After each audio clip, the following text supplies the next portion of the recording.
जो कि पूरे पॉलिटिकल सिस्टम से हटकर मैंने काम किया है। कोई भी अपोजिट की पार्टी ये नहीं चाहती कि वो पार्टी जीत जाए। ऑल इंडिया महिला empowerment party justice for humanity आपके सामने कुछ अच्छे मकसदें लेकर आई है।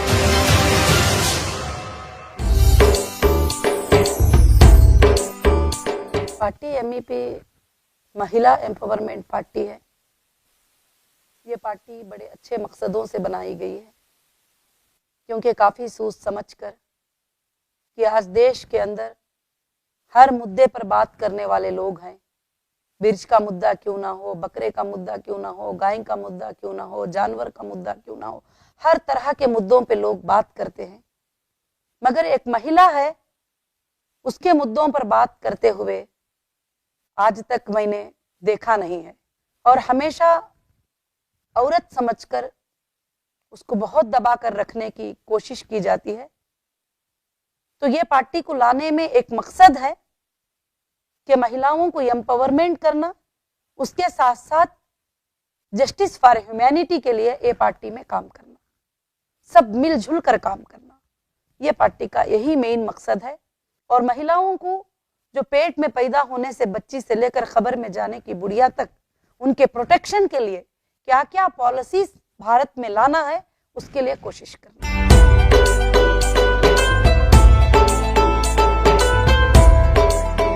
देखिए, कर्नाटका का जो इलेक्शन था, ये मेरा पहला एक्सपीरियंस था और मैं बड़ी खुश हूँ उस पर।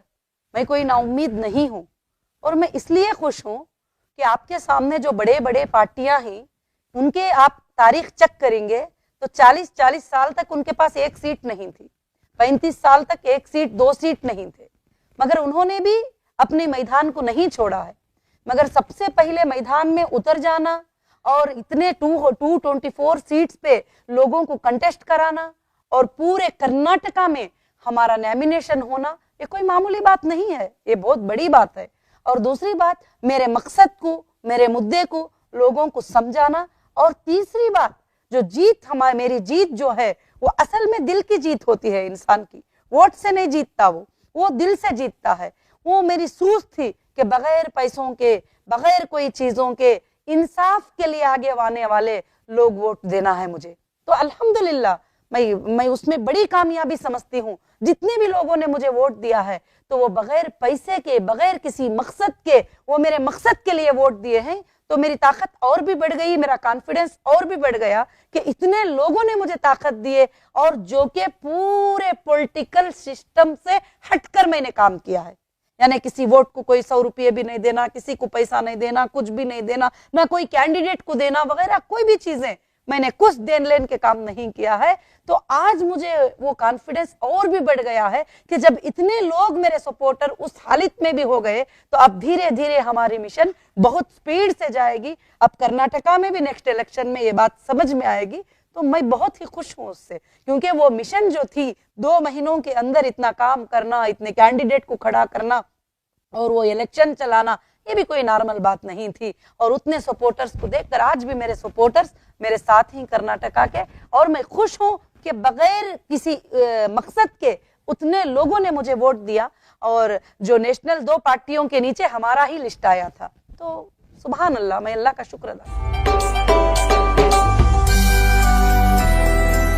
देखिए, हम कोशिश करेंगे कि तेलंगाना में इलेक्शन कंटेस्ट करने के लिए, क्योंकि हम इंशाअल्लाह हर स्टेट में भी करने का इरादा है। लोकसभा में जो चुनिंदा सीट है, जो हमको ये होंगे, वो तो हम करेंगे।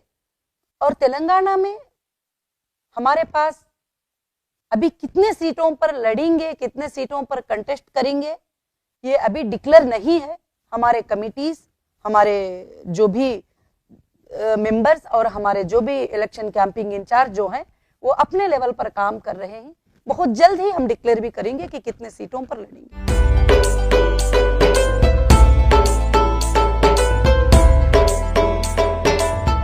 मेरा तो मुद्दा है, सबसे पहले मुद्दा ये होगा कि एजुकेशनल पे, उसके सिस्टम पे ज्यादा से सही काम करना, और यहाँ के जो इकोनॉमिक का डेवलपमेंट के लिए काम करना। और मेरा मुद्दा सबसे पहले यही होगा कि जो माल जो पॉलिटिकल के जरिए से गरीबों का माल गरीबों को नहीं पहुंचता है, एक दिन वो लाना है जो उनका माल उन तक पहुंचना, जो उनको वादे किए जाते हैं उन वादों को पूरा करना। जैसे मैनिफेस्टो में तो बता दिए हम 2 बेडरूम का घर दे देंगे,